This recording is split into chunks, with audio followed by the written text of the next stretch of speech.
Monsoon की पहली बारिश ने समड़ियाल शहर की इंतज़ामिया के सारे पोल खोल दिए। पूरे का पूरा समड़ियाल मानसून की बारिश से डूब गया।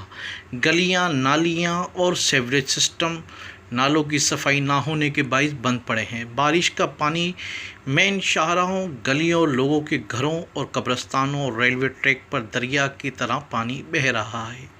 बारिश का पानी महल्ला रसूलपुरा के राजपूत कब्रिस्तान से गुजरने की वजह से कब्रें बैठ गई हैं।